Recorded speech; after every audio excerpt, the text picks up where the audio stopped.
Dimensión con Dionisio Gutiérrez. ¿Es posible para un país como Guatemala convertirse en un país desarrollado? Chile es hoy un claro referente de desarrollo político, económico y social en Latinoamérica. ¿Cómo logró convertirse en un país con algunos de los mejores indicadores económicos y sociales de la región? En la década de los 80, Chile compartía con otros países latinoamericanos similares condiciones de vida para sus habitantes.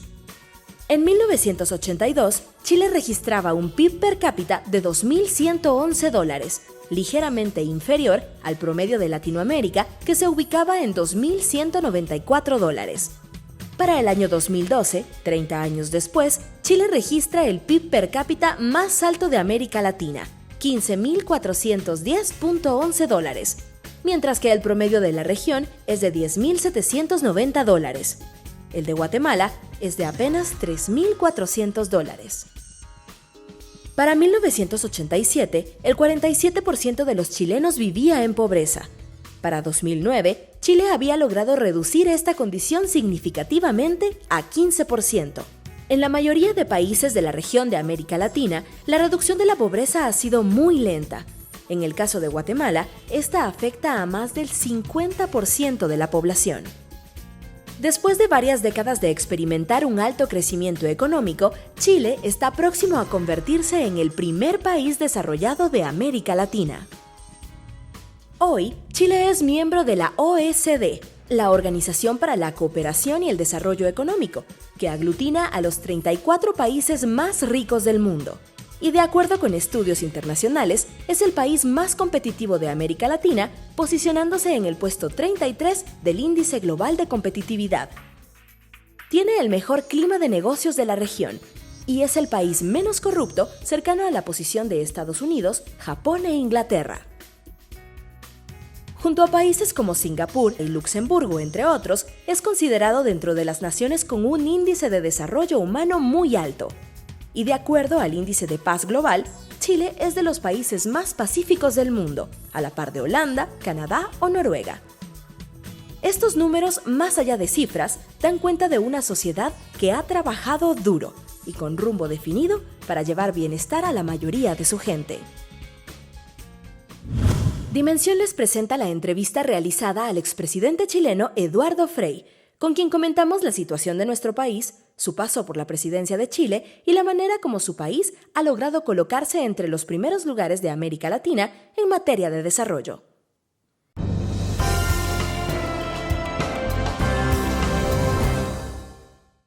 Bienvenidos a Dimensión. Hoy tenemos el honor de tener como invitado especial al expresidente Eduardo Frei. Fue presidente de Chile de 1994 al año 2000. Presidente Frei, bienvenido a Guatemala, bienvenido a Dimensión. Sabemos que está por acá para participar en la cumbre de las inversiones y para hablarnos sobre internacionalización de las economías como vehículo de la atracción de las inversiones extranjeras en los países en desarrollo. ¿Qué título más complicado le pusieron?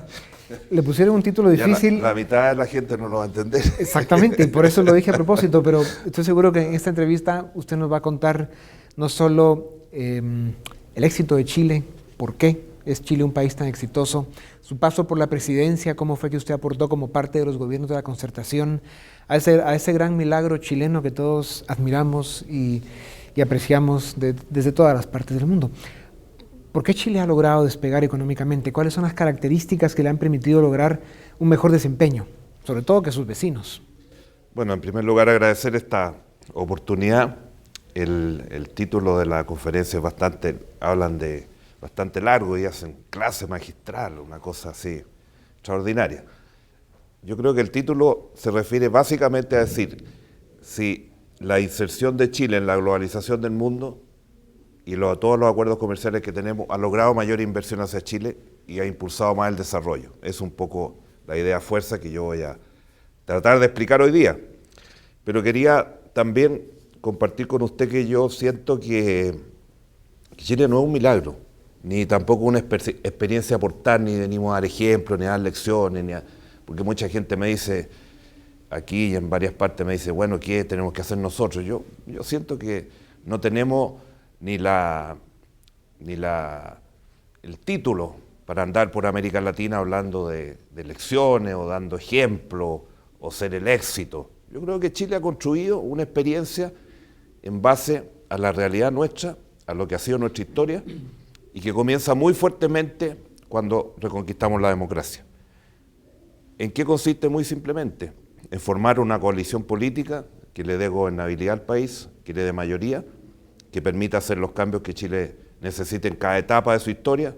Chile no ha resuelto todos sus problemas, el nuevo gobierno tiene nuevos desafíos, y hacerlo en el marco de la globalización. Ahí sí que puedo decir que hice un gran aporte, porque en mi gobierno prácticamente iniciamos todas las negociaciones, firmamos con México, con Centroamérica, con Estados Unidos, con la Unión Europea. Me tocó ingresar al Asia-Pacífico, sentarme al lado del presidente de China, con el cual iniciamos las negociaciones. En esa sí que mi gobierno tuvo un rol fundamental, a pesar de que, le voy a decir que en mi país, en mi gobierno, todo el mundo criticaba los viajes. O sea, el chiste de la semana era en todos los diarios, la crónica y en todos los programas de televisión, los viajes. Resulta que ahora, después de 20 años, parece que se dieron cuenta que esto era útil y necesario y que nos adelantamos a lo que es la realidad mundial, porque hoy día pensar no estar integrado al mundo, pero 20 años atrás, claro, era una locura. Fueron pioneros. Fuimos pioneros, pero básicamente entender en qué mundo estamos viviendo, pero básicamente eso, construir una coalición que aprendió las lecciones del pasado, que fue capaz de darle gobernabilidad a Chile, hacer las transformaciones que necesitábamos en cada uno de nuestros gobiernos, ir avanzando en todos los planos y ir construyendo una sociedad donde el diálogo, donde la conversación, donde terminar esta descalificación permanente que vemos en todas partes, que ya no hablamos de adversarios políticos, hablamos de enemigos políticos. A cada rato vemos en la televisión los discursos en Venezuela, cuando el presidente se pone a hablar y ya insulta a los adversarios políticos. Llega una mujer que es parlamentaria y la golpean y le quiebran la nariz en el Parlamento. ¿De qué democracia estamos hablando? Y después nos quejamos porque las cosas no resultan. ¿Ah? Entonces, hacer funcionar las instituciones, que es lo básico. El presidente de la República no es el dueño del país.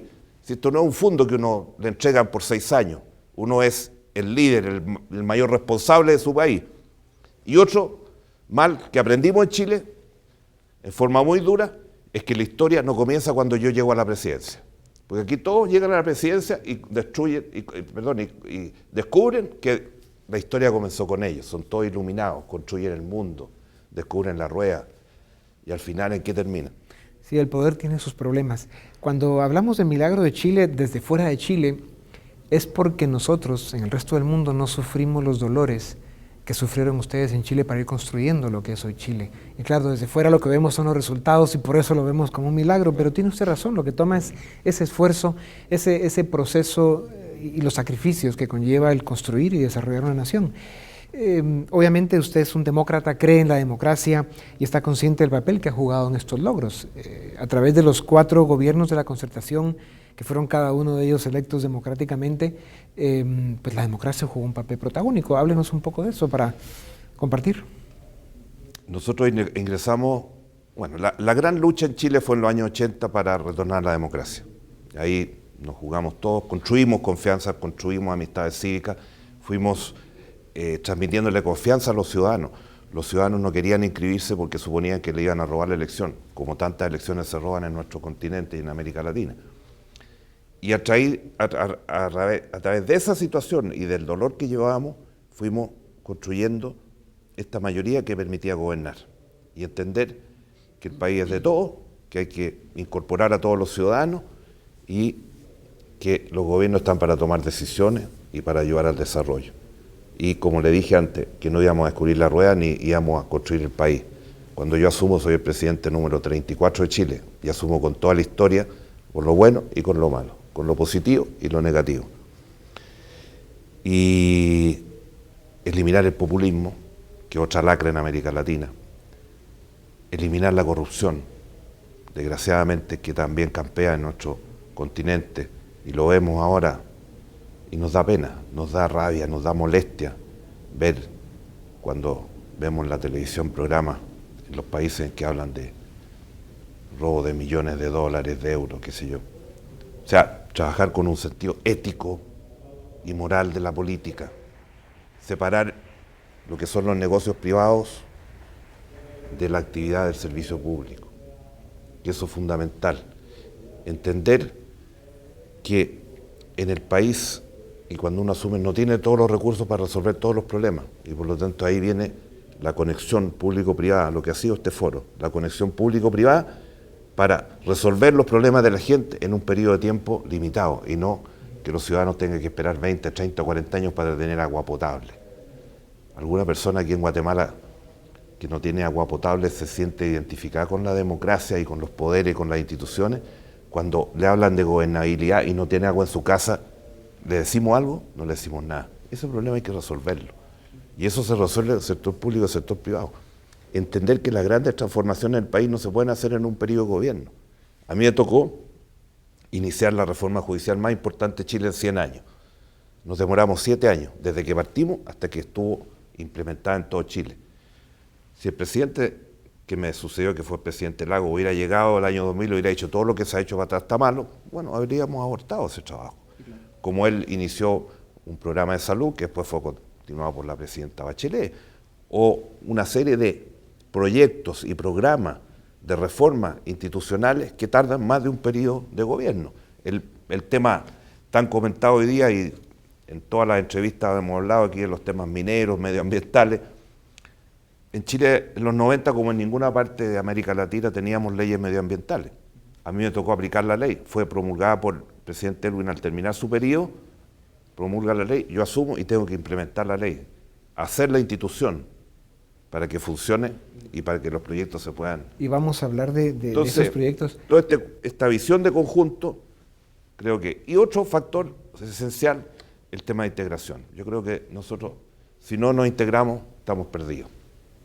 Y lo voy a decir claramente en mi exposición.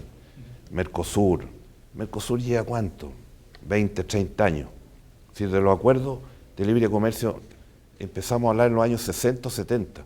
Fíjese que Mercosur sigue funcionando con los acuerdos que firmaron en la época del presidente Frei, en los años 60, 70. El acuerdo de Alad y de Alalc. 40 años, 50 años, y seguimos en lo mismo.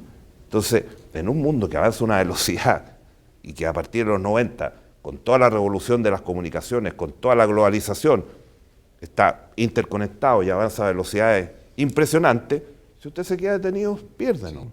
Dejo mi papel a un lado porque usted ya planteó los títulos en una forma brillante de todos los temas de la entrevista. Entonces vamos a empezar a hablar un poco en detalle de ellos. Cuando usted mencionaba el ejemplo del agua y cómo un guatemalteco o un centroamericano va a escuchar el término democracia o gobernabilidad cuando no tiene agua y probablemente no tiene que comer tampoco. Hablemos un poco de Centroamérica y de la integración para empezar a tocar uno de los temas. ¿Qué posibilidades reales ve usted de que Centroamérica logre un acuerdo para que nos convirtamos en un poco más de 500.000 de kilómetros cuadrados y cerca de 43 millones de habitantes para realmente tener la masa crítica que no hemos tenido para acceder a más crecimiento económico?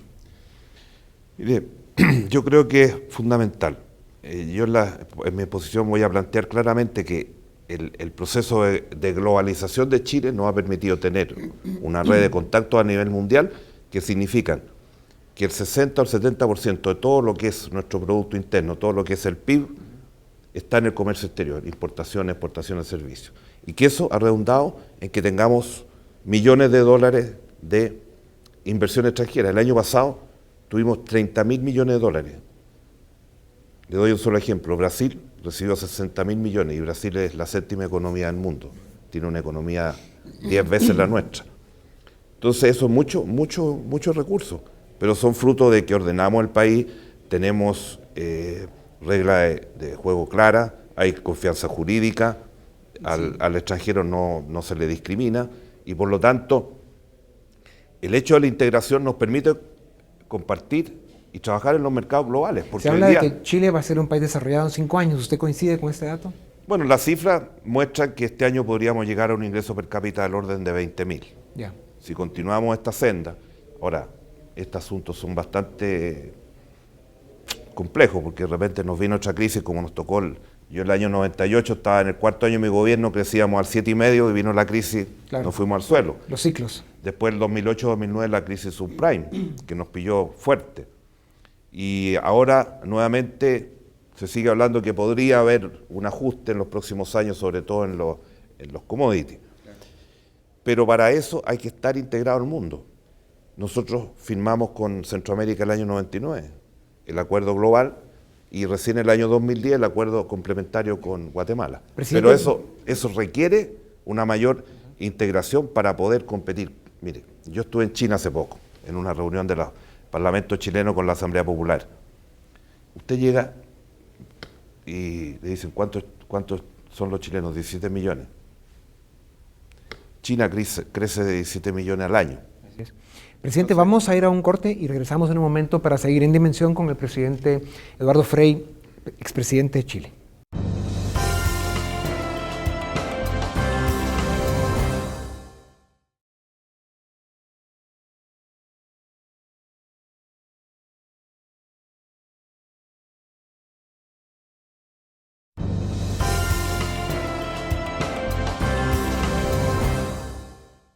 Bienvenidos, estamos en Dimensión. Tenemos al invitado especial, don Eduardo Frei, expresidente de Chile. Presidente, hablando un poco de estos ejemplos, usted habla de integración. ¿Qué significado tiene usted para integración? Por ejemplo, está el ejemplo de lo que es hoy en día la Comunidad Económica Europea. Así es. ¿Ese es el tipo de integración que plantea? O sea, lo importante para nosotros es entender que en un mundo global la competencia, desgraciadamente, es el del más fuerte. Y hoy día tenemos un núcleo en el Asia-Pacífico encabezado por China, tenemos otro grupo en Medio Oriente, ¿no es cierto?, o más de Medio Oriente, que es India y sus 1.000 o 1.200 millones. Después tenemos Estados Unidos, Canadá, en fin, América del Norte y Unión Europea. Esos son los 4 grandes bloques del mundo. Para nosotros estar presentes ahí, poder discutir, poder negociar, poder tener presencia, necesitamos unirnos. Solo no podemos hacer nada. Y en nuestra América necesitamos no solamente importación-exportación, libre circulación de personas. Hoy día, por ejemplo, los chilenos van a poder entrar a Estados Unidos, a China sin visa, pero cuando usted viaja aquí en América Latina le piden más papeles que si fuera un bandido.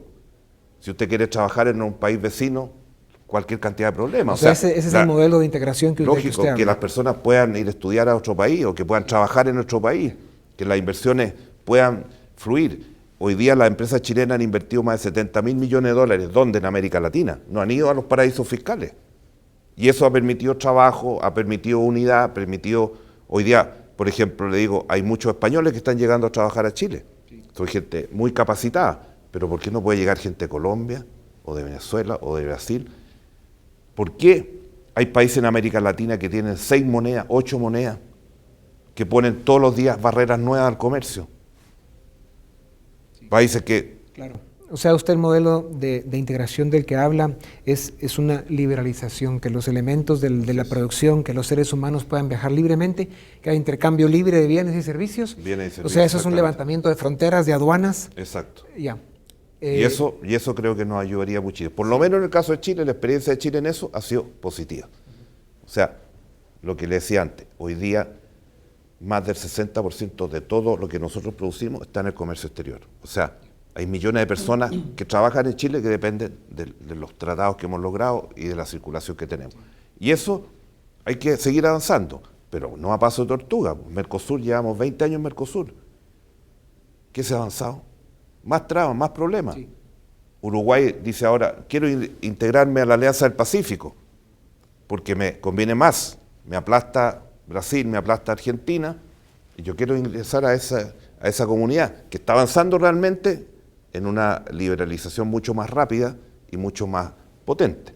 Por eso, hacer el esfuerzo en Centroamérica y en conjunto, porque solo no podemos competir en el mundo global. No, y en el caso de Centroamérica, el problema es peor aún, porque estamos cada uno de los países en lo individual andando nuestro propio camino y son economías muy pequeñas que realmente no dan para mucho, y con todas las limitaciones y obstáculos que usted menciona. Presidente, yo sé que le han planteado ese tema varias veces, pero compártalo en esta tribuna también, el tema de la minería. Chile es un país minero, lo ha manejado bien, ha significado uno de los elementos importantes en su desarrollo económico. ¿Puede la minería ser un elemento importante para el crecimiento económico? Evidente, mire, Chile es un país minero por excelencia. Siempre el sustento de su desarrollo económico ha estado en la minería. Y en la minería y en otros sectores nos ha pasado lo mismo que ha pasado en América Latina, que nos vamos a los extremos. Algunos dicen, todo tiene que hacerlo el Estado, entonces privatizamos todas las empresas. Otros dicen, todo lo tiene que hacer el mercado. Nacionalizamos, privatizamos, nos debatimos en eso. Y la realidad es que el punto intermedio es el que funciona mejor. Chile ya en los años 60 planteó, y de nuevo le cito al presidente Frey, la chilenización del cobre, y se asoció con las empresas americanas, de tal manera que Chile tuviera a lo menos el 51% de esas empresas. Después se nacionalizaron todas, después se privatizaron todas. ¿En qué estamos hoy día de nuevo? En un 40-50% de producción nacional, el resto de empresas extranjeras, reguladas lógicamente por las leyes que corresponden y que se respetan. Y porque la inversión extranjera llega cuando hay seguridad jurídica, si no, no llega, se va. Entonces, ese ha sido un factor muy importante que requiere normativa. Hay un tema central hoy día acá. La gente dice, ¿qué podemos hacer nosotros? Yo diría que lo que hay que hacer es tener buena legislación y tener independencia. No puede ser el gobierno de turno que decida qué se va a invertir o qué se va a construir. Y hablo de minería, hablo de centrales de energía, hablo incluso de desarrollo inmobiliario. Porque hoy día, por lo menos en Chile, hasta para hacer un desarrollo inmobiliario, usted tiene que tener un estudio de impacto ambiental. Entonces, si usted tiene una buena legislación ambiental, si tiene una buena legislación laboral, si respeta todos los acuerdos internacionales, especialmente de la OIT, de respeto a los pueblos originarios, ese conjunto de legislación que hay que respetar, los proyectos se pueden realizar. Pero no puede ser el gobierno de turno que diga, este sí, este no. No puede ser. Y si hay diferencia, para eso están los tribunales independientes. Le puedo decir que hoy día hay un proyecto en Chile que son varios miles de millones de dólares, que es una inversión conjunta con Argentina, está en la frontera. Y la Corte Suprema acaba de acoger y ha paralizado ese proyecto y ha obligado a las empresas a pagar una multa porque no ha cumplido con la legislación ambiental que se aprobó para que el proyecto se desarrollara. Así tiene que operar. Claro. Y el que no cumple la norma, y eso en todas partes, porque las empresas hoy día, en el lugar que vayan, tienen que respetar el medio ambiente, tienen que respetar las leyes laborales, tienen que respetar a los pueblos originarios. Y los empresarios lo saben perfectamente. No es una excusa. Lo que uno tiene que crear la institucionalidad y los mecanismos para resolver los conflictos que se presenten. Y en eso creo que hay que seguir operando. Ahora, lo que pasa es que hoy día en el mundo nadie quiere nada. La gente no quiere que le construyan una cárcel cerca de su casa. Las comunas, no sé cómo se llamarán acá, municipios en Chile dicen, no me hagan una cárcel aquí. Si usted hace un vertedero de basura, por favor, a otra comuna. Si hace un cementerio, todos reclaman. Esa es la verdad. Entonces la gente no está dispuesta mucho a compartir, porque hay que compartir estas cosas. No hay un lugar donde se puedan encerrar estas cosas. Entonces, presidente, el modelo educativo es otro de los éxitos en Chile, a pesar de digamos, las discusiones o incluso conflictos que han habido en los últimos tiempos. En general, el modelo educativo chileno es exitoso y funciona, y ha producido, ha generado gente joven muy bien preparada y que es parte del éxito de Chile. Cuéntenos del... A ver, si estuviéramos en Chile, aparecerían una serie de personas que dirían que usted está diciendo una falsedad, una mentira. Bueno, como decía el alcalde y el presidente Arzúa ayer, decía, existe mi verdad, tu verdad y la verdad, que esa es la que hay que mirar.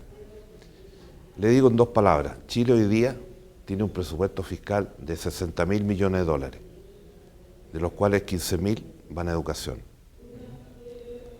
15.000 millones de dólares. Cuando yo asumí, el presupuesto de educación eran 1.500 millones de dólares. Lo dupliqué a 3.000, haciendo la jornada escolar completa.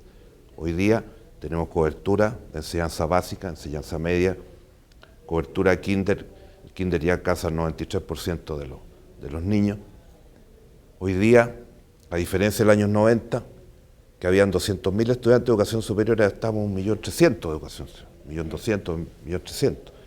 7 de cada 10 jóvenes que entran a la universidad o a una escuela de educación superior es primera generación.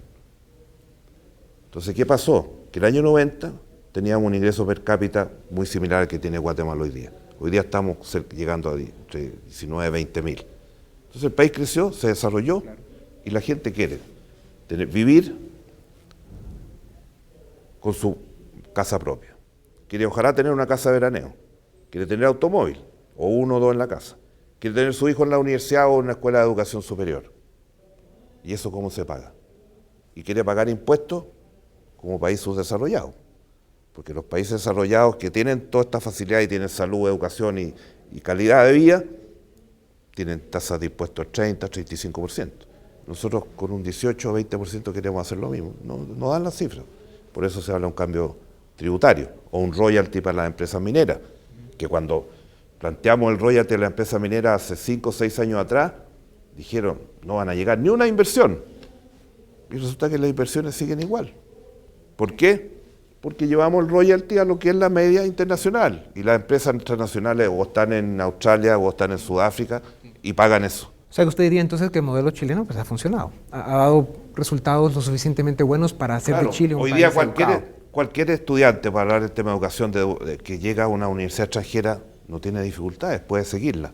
Ahora, el problema es que tenemos una educación para los sectores de menores ingresos, que es la educación municipal, porque tenemos el sistema de educación particular, educación subvencionada por el Estado, que son básicamente a los sectores medios, y la educación municipal, que es como el 40%.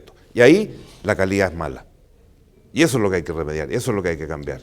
Todo es perfectible siempre. Y segundo, darle a la gente que no tiene recursos, que se le pague la educación. No solamente en la básica, en la media, sino que también en el acceso a la educación superior. Presidente, en el caso del resto de América Latina, en los que se ve todavía altos niveles de conflictividad, ¿cuál es su opinión sobre lo que sigue pasando en Venezuela, Bolivia, Ecuador, Nicaragua, que son países que están todavía buscando la definición de la democracia y se ven un poco perdidos? Mire, reitero, yo sería pretencioso de mi parte dar lecciones a otros países, porque además los países evolucionan. Por ejemplo, uno sigue el caso de Nicaragua y ve hoy día que, aceptan al Fondo Monetario, están dando cambios importantes, asociándose con empresas internacionales, en fin.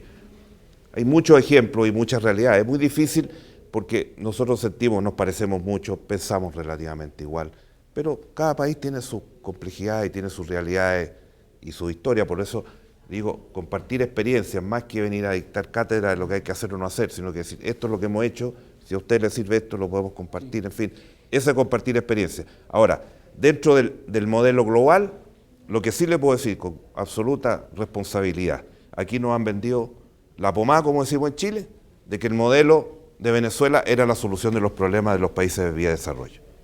Y eso es mentira, porque cuando empiezan a importar hasta papel higiénico, cuando no tienen para comer y están los supermercados vacíos, un país que tiene una riqueza gigantesca, el petróleo de Venezuela es el doble o el triple del cobre para Chile, cuando no se respeta el mínimo de la institucionalidad, el gobierno da lo mismo ser ejecutivo, legislativo, tribunales, todo manejado, y como le decía, la violencia, la inseguridad.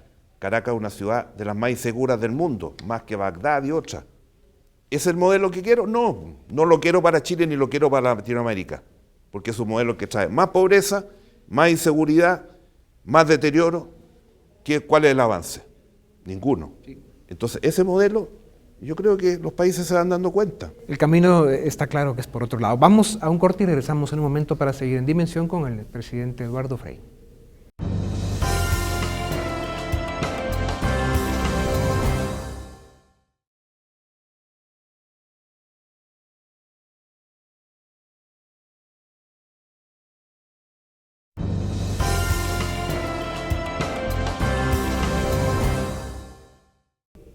Bienvenidos, seguimos en Dimensión. Nuestro invitado especial hoy es el expresidente Eduardo Frei, presidente de Chile de 1994 al año 2000, ¿verdad, presidente? Así es. Que fueron 6 años muy importantes para Chile. Presidente, cuando vemos los resultados que están dando países como México, Colombia, Perú, el mismo Brasil, pues digamos dan motivo de esperanza porque sus economías están creciendo a buena velocidad, sus clases medias están volviendo robustas. En fin, hay buenos indicios. Si hubiera más integración continental, esas economías podrían estar creciendo más, y no digamos las economías que vamos creciendo mucho más lentamente. Ayúdenos un poco ahí para ver qué pinceladas se podrían dar a estas discusiones de integración para que vayamos más rápido. Mire, en el caso de Brasil, yo lo dejo un poquito al lado. Yo pienso que Brasil desde hace ya prácticamente el último gobierno de Cardoso, un país que ha mirado al mundo. Es la séptima o la octava economía del mundo, está con un ingreso per cápita 2.1, 2.2 miles de millones o de billones. ¿Eh? O sea, es hoy día casi, por comparar, Japón es 4.5, los países europeos, Francia, Alemania están en el orden de 2.5, Alemania está en 3.2, o sea, Brasil ya mira el mundo. Su espacio son los BRICS, ¿no es cierto? Brasil, Rusia, China, ahí donde está. Por lo tanto, yo creo que nosotros tenemos que pensar un poquito más en el resto, los países medianos. Brasil ha hecho un tremendo esfuerzo para reducir la pobreza, muy fuerte, y muchos países latinoamericanos también. Hace pocos días salió un informe del BID de los montos que se usan en subsidio para salir de la pobreza. Y si estamos en una situación de bonanza tendríamos que ayudar a eso. Pero esto de los bonos también tiene su efecto. Si doy el bono, se lo quito el bono, a quien le doy bono se presta para discriminación. Muchos de los bonos que se han dado en el último tiempo en América Latina han llegado a gente que no está en niveles de pobreza. Al final hay que hacer el doble trabajo. Crecer, desarrollarse, invertir, crear empleos de verdad y por otro lado un Estado que apuntala a los que tienen menos. Esa es la manera de salir de la pobreza. Ahora, mirado el resto, yo creo que hemos avanzado poco en la integración. El caso Mercosur es tal vez emblemático en una incapacidad para avanzar, porque, digámoslo con claridad, Argentina y Brasil siguen tomando medidas proteccionistas a cada rato. Argentina tiene 9 monedas. Chile tenía invertido en Argentina más de 20.000 millones de dólares. Muchas empresas chilenas e internacionales se van de Argentina porque las condiciones son imposibles. Bueno, entonces, yo creo que hoy día la Alianza del Pacífico se está conformando con Chile, Perú, Colombia y México. Es una apuesta importante.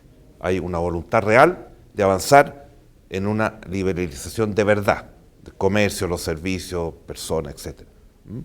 Y ¿en cuánto tiempo ve usted esto ya hecho una realidad? Esto yo creo que si va a la velocidad que está hoy día, yo creo que en 3, 4, 5 años podríamos ver resultados muy importantes.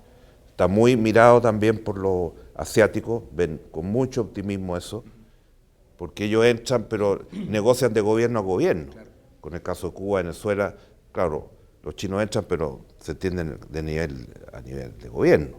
Entiendo que Nicaragua quiere hacer un nuevo canal de Panamá y bueno, está buscando, estamos hablando de cifras de 15, 20 mil millones de dólares que no son fáciles de invertir. Y si tenemos la estructura, digamos, aquí para desarrollar esos proyectos de ingeniería que son gigantescos.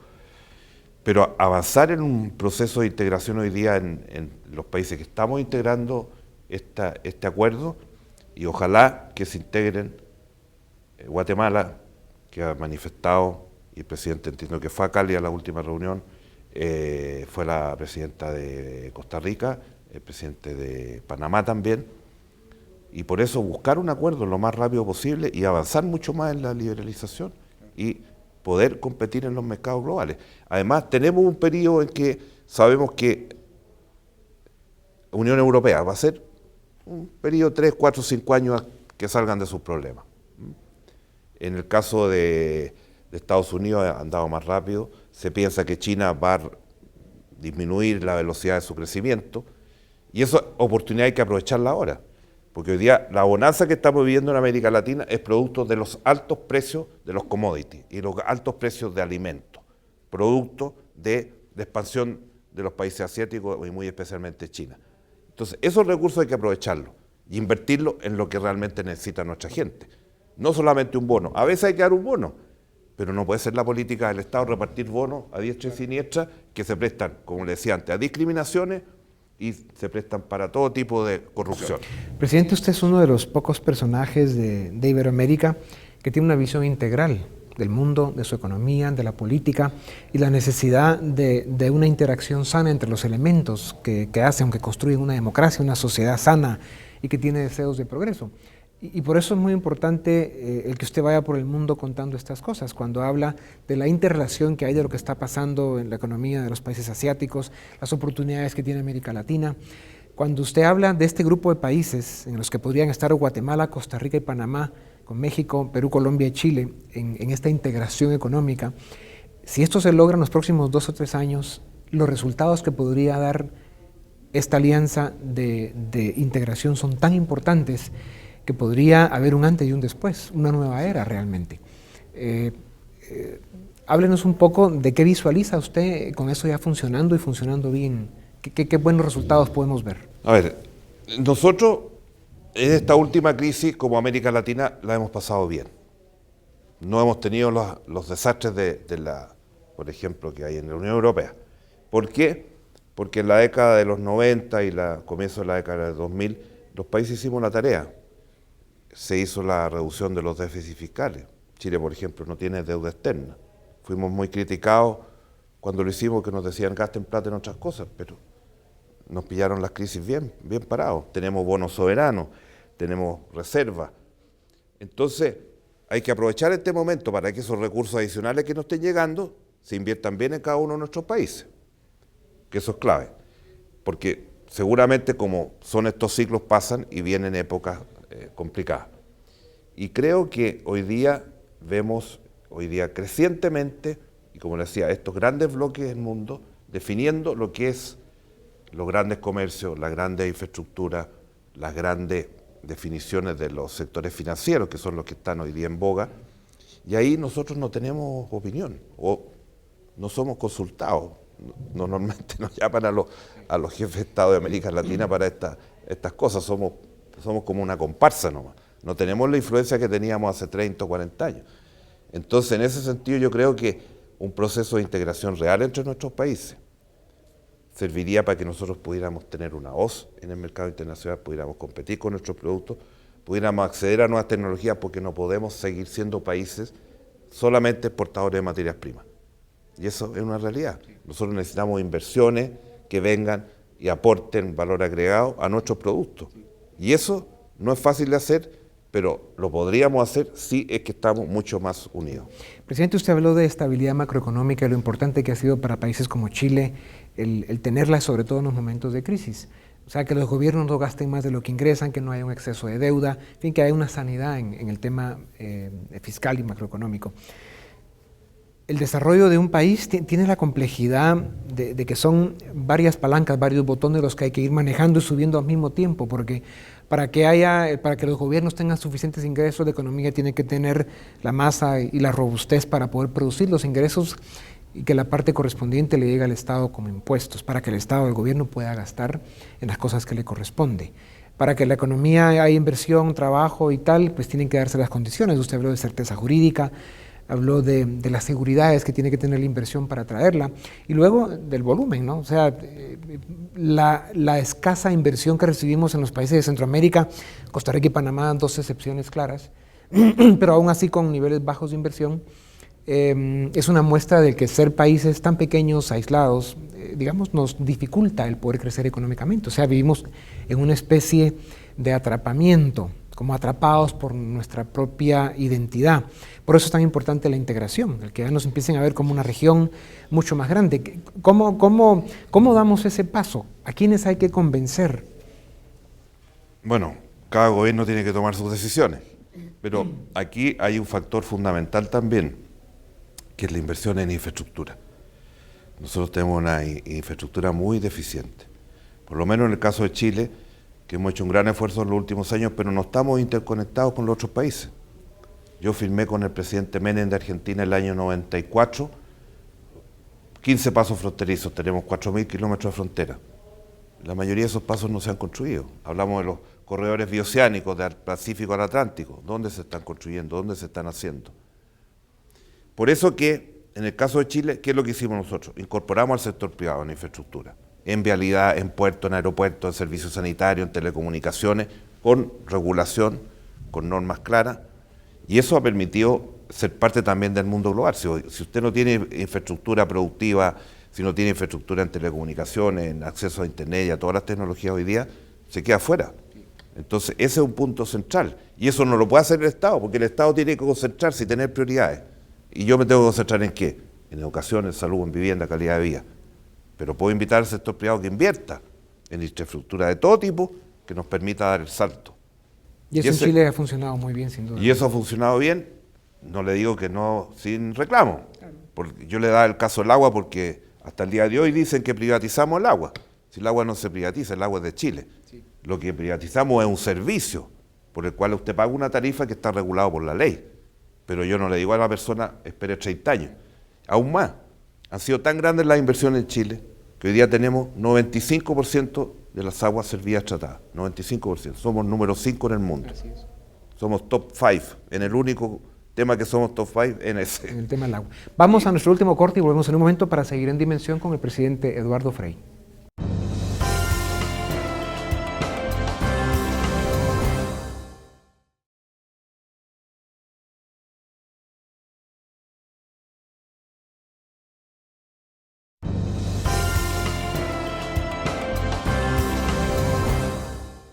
Bienvenidos, en Dimensión tenemos el gusto de tener como invitado especial presidente Eduardo Frei, 1994 al año 2000. Presidente, hablemos unos minutos de su carrera política, que además es fascinante. Su padre fue presidente de Chile en los 60s, usted siguió los pasos y logró llegar a la presidencia por la vía democrática, obviamente. En el 94 fue presidente de Chile durante 6 años. Y luego llegó el presidente Ricardo Lagos para darle continuidad a su proyecto de Estado, el cual continuó la presidenta Bachelet. Hoy usted podría ser presidente de Chile porque participó en el proceso electoral pasado. Porque las elecciones se gana y se pierde. O se gana y no se gana, como decía. Sí. ¿Qué lo motivó a regresar a la política? 1,5 puntos de diferencia tuvimos en la elección del 2009. Tremendo. Sí. ¿Qué lo motivó a regresar a hacer un intento? Mire, varias razones. Primero, nunca me he ido a la política, porque yo he sido, hasta el día de hoy soy senador. Primero fui senador como expresidente, luego se derogó la Constitución, esa facultad, y yo postulé el año 2005 y soy senador por 2 regiones del sur de Chile. Mi periodo completa el 2014, así que ya llevo prácticamente 20 años en el Parlamento, más los 6 años en la presidencia. O sea, de la política no me he ido ni me voy a jubilar de la política, voy a seguir en el servicio público, en otras funciones, en otras actividades. Y básicamente porque yo sentí el año 2009 que después de 20 años nosotros no podíamos rendirnos antes de ir a la elección y entregar el gobierno de Chile. El gobierno actual ha tenido eficiencia, ha tenido resultados en muchos temas, pero tiene una visión del país que yo no comparto y muchas decisiones que yo tampoco comparto, y esa la he expresado en mi rol como dirigente opositor y como senador, y lo expreso en los distintos proyectos de ley que se expresan en el Parlamento. Sí, tenemos políticas de Estado, como es presidente, que respaldamos en todo momento. Y por eso, ante la ausencia de una definición que nos permitiera competir de buena manera en la elección y por lo que hemos construido en estos 20 años, yo fui escogido por mi partido y después por la coalición para ser el candidato a la presidencia. No me arrepiento, después de los 3 o 4 años que han pasado. El gobierno actual tiene un rechazo casi del 70%, yo creo que nosotros vamos a recuperar el gobierno no hacia fines de año y vamos a continuar con nuestra visión. La expresidenta Bachelet va de candidata. Ella va de candidata, tenemos elecciones primarias ahora el 30 de junio, hay 5 candidatos de nuestra coalición, porque en definitiva yo aprendí al servicio público de mi padre. Yo tenía 3 años, mi padre fue ministro de Obras Públicas del gobierno de Juan Antonio Ríos. Cuando yo tenía 7 años, mi padre fue elegido senador, compartí con él una visión de Estado, una visión de país, trabajé 20 años en la empresa privada y en política no estoy por cálculos electorales. Si yo hubiera hecho un cálculo electoral no habría sido candidato el 89, porque había muchos dirigentes políticos en Chile y en esa época decían, no, este es el hijo de, como pretendiendo acomplejarme. Y como yo nunca he sido acomplejado, sino que he llevado con mucho orgullo el legado del presidente Frei, más la tarea que yo he realizado en estos casi 30 años de dedicación a la actividad política, considero que en la política necesita jugarse por valores, por principios y por ideas que son fundamentales. No solamente el cálculo electoral, porque aquí muchas veces nuestra democracia se ve complicada, porque lo único que se aspira es el control del poder.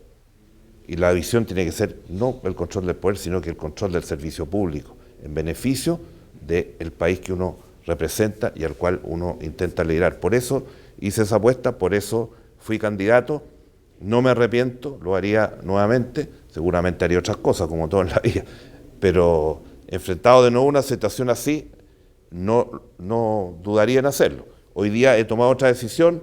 ¿Por qué? Porque ya llevo, como le decía, más de 30, 40 años en primera línea, más los 15 años que acompañé a mi padre en su presidencia, y posteriormente ya cumplí 70 años, tengo 12 nietos, 4 hijas y 12 nietos, y por lo tanto también me toca hacer un poco de vida familiar y dedicarme a otras actividades que han estado hoy día subsumidas por el servicio público. Usted es un hombre con agenda completa. Y lo bueno y lo más tranquilo, yo duermo feliz, porque ya salí hace 13 años de la presidencia y nunca me han podido hacer ni un juicio, ni por honestidad, ni por ningún tipo de cosa.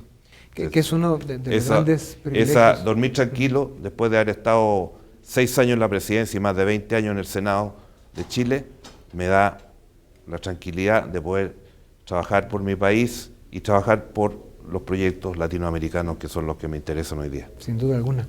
No, por eso es que es uno de los grandes privilegios de Chile el que han logrado un sistema político que funciona, donde hay continuidad en las políticas públicas, hay, digamos, gente con valores, con principios, con el calibre para acceder a la política en general, y eso, pues obviamente, confirma por qué Chile está hoy como está. Y eso me lleva a preguntarle, presidente, ¿cómo han motivado para que en Chile participe la gente joven, la gente calificada y capacitada en la política? Un problema que en Centroamérica es muy grave. Yo le diría que en Chile también es grave. Hoy día hay cada vez menos gente que está dispuesta a sacrificarse por el servicio público. Este gobierno lo ha vivido en carne propia. Mucha gente que ingresó al gobierno se ha ido porque encuentra que las remuneraciones que tiene el servicio público son menores a las que se pueden obtener en el sector privado. Y además porque hay un escenario mundial en que la descalificación de la política es brutal. Hoy día hablar de política es hablar de corrupción, es hablar de malas prácticas, es hablar de abuso de poder, abuso de influencia. Que en muchas geografías se lo han ganado con honores, ¿no? Así es, pero por lo menos en Chile tenemos que seguir trabajando para mantener eso, porque creo que eso es parte de la democracia y de la solidez. Miren lo que ha pasado en Italia. El señor Grillo sacó el 20 y tantos %, la segunda fuerza política, en base a denostar a la política, denostar a todo el mundo. Y tuvieron elecciones esta semana, elecciones municipales, y perdieron la mitad de los votos. Y la gran debate que tienen es porque el señor Grillo le dice a todos sus parlamentarios que no reciban el ingreso, y los parlamentarios dicen, bueno, ¿cómo voy a trabajar y cómo voy a dedicar a ser parlamentario si no tengo un ingreso? Han estado sumidos en esa discusión. Vino la elección municipal este fin de semana y bajaron a la mitad su votación. Entonces, el servicio público de la política hay que... Sí. Mire, lo más fácil es criticar, lo más fácil es insultar, denostar y que todos estos son unos ladrones y unos aprovechadores. El problema es ser capaces de dar gobernabilidad y poder hacer las cosas. Gritar en la calle es lo más fácil. Hacer la pega y construir país, eso es lo difícil. No, la política pasa por un mal momento en el mundo, como usted bien dice. Los países que han logrado un nivel de desarrollo, que claro, no es garantía, todo se puede perder, pero digamos, ya están en un nivel que pueden tener este impasse con conciencia que tienen que recuperarse, pero en países como los centroamericanos y tantos otros de África, de otros de Latinoamérica, sí hay un problema grave por la clase de personas que se acercan a la política, que van con ideas y objetivos distintos a realmente ir a construir un país, a desarrollarlo. Y eso es una debilidad extraordinaria que se debe corregir todavía. Por eso acá en Centroamérica se está hablando de un proyecto de escuela de gobierno que se publicó recientemente, donde se pretende hacer un esfuerzo para formar jóvenes y líderes y dirigentes para la política y para la sociedad civil. ¿Qué importancia le ve usted a un esfuerzo como ese? Mucho, porque también en Chile, en los años de la dictadura, se suprimió la educación cívica. En la última elección, que es primera vez que fue una elección voluntaria, votó menos del 50%. O sea, la gente se distancia del servicio público y la política, y todos sabemos que cuando no hay partido, cuando no hay un sistema institucional, no hay democracia, y cuando no hay democracia, dictadura, caudillo, populismo, que llevan a la destrucción. Por lo tanto, esto hay que cultivarlo también, hay que permanentemente estar preocupado de formar cuadros, formar gente para eso, y en ese sentido, yo he sentido en este foro que hay una muy buena disposición de grupos de todos los sectores del país, de trabajar en conjunto, de hacer el diálogo, de comprometerse en tareas comunes. Porque y lo voy a decir también en mi discurso en la tarde, los países compiten como países, con sus instituciones, con sus gobiernos, con sus tribunales, con su infraestructura, con su sociedad civil organizada, todo compite. Y a eso hay que preparar el país. Y yo siento que las vibras, como se dice, que hay en este seminario van en esa buena dirección. Sí. Pues bueno, Latinoamérica es una región del mundo que tiene un futuro extraordinario, tenemos las condiciones, los elementos, los recursos. Mire, así es. En energía, en América Latina está más del 40 o 50% de todas las energías que hay detectadas en el mundo están aquí en nuestra América. Y estamos pagando la energía más cara del mundo, en el caso de Chile. Entonces uno no puede entender. No tiene sentido. No, y por eso es que son tan buenas noticias los grandes cambios que se escuchan que vienen en lo que es la producción de energía, ¿no? Con todos los recursos que se han estado encontrando en América Latina y que se está decidiendo empezar a explotarlo, lo cual es muy importante. Presidente, qué gusto tenerlo en Guatemala, dándonos sus ideas, su visión, motivándonos para que empecemos a visualizar el camino correcto, el sendero correcto para alcanzar el desarrollo. Esperamos verlo de nuevo por acá pronto. Muchas gracias por la invitación. A usted muchas gracias, presidente. Y muchas gracias. Y con ustedes volvemos la próxima semana. Muchas gracias por haber estado con nosotros y agradecemos mucho al presidente Eduardo Frei por esta entrevista. Hasta la próxima.